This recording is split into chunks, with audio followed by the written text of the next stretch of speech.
Κοντά μου έχω τον κύριο Νίκο Πλατή, είναι Logistic Manager της εταιρείας Λιακόπουλος ΑΕΒ. Καλώς ήρθατε, κύριε Σας ευχαριστώ Πλατή. πάρα πολύ. Και τον κύριο Στέλιο Γιολδάση, είναι Product Manager της εταιρείας Λιακόπουλος ΑΕΒ επίσης. Καλώς ήρθατε. Καλώς σας βρήκαμε. Ευχαριστούμε πολύ. Θα σας παρακαλέσω λίγο πιο κοντά τα μικρόφωνα όταν θα μιλάω. Λοιπόν, κύριε Πλατή, αρχικά να ξεκινήσουμε μαζί σας, να μας πείτε δύο λόγια για την εταιρεία. Πρώτα απ' όλα, πριν σας πω για την εταιρεία, να σας συγχαρώ για την άψογη διοργάνωσή σας. Η εταιρεία Λιακόπουλος ιδρύθηκε το 1980, εμπορεύεται ανταλλακτικά αυτοκινήτων, βιομηχανικά προϊόντα, όπως και χημικά προϊόντα.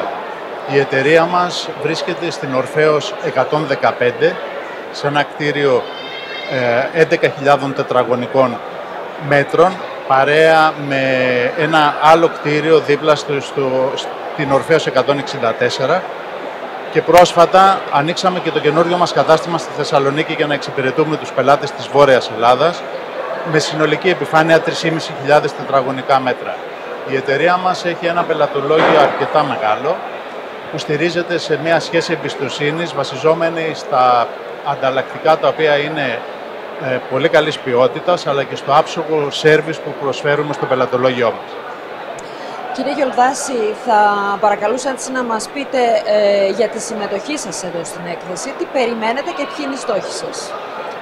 Σας ευχαριστώ πολύ ξανά και θα ήθελα να δώσω συγχαρητήρια και στους συμμετέχοντες και στους διοργανωτές, και με βλέπετε σήμερα να χαμογελάω μετά από 2 μέρες που ειλικρινά ιδρώσαμε και θέλουμε να δείξουμε σε όλους και να ευχαριστήσουμε για τη συμμετοχή τους και να τους καλωσορίσουμε σήμερα έτσι πιο επίσημα, γιατί βλέπουμε η συμμετοχή είναι μεγάλη, είδαμε ωραίες έξω ταλαιπωρία, αλλά θεωρώ ότι όπως και η Λιακόπουλος ΑΕΒ που έδωσε το 110% των δυνάμεών της να κάνει την παρουσίαση και το περίπτερό της όσο πιο όμορφο και ωραίο γίνεται για τους πελάτες της, να σας υποδεχτούμε σήμερα εδώ, να σας γνωρίσουμε καλύτερα και να μπορέσουμε να σας εξυπηρετήσουμε σε ό,τι χρειαστεί.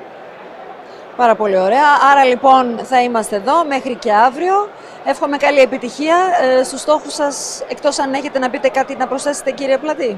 Σας ευχαριστούμε πάρα πολύ. Ήταν όλα υπέροχα και εύχομαι να ακολουθήσει και τα επόμενα χρόνια με την ίδια επιτυχία η έκθεση αυτή. Σας ευχαριστούμε πάρα πολύ. Σας ευχαριστώ και εγώ. Καλή συνέχεια.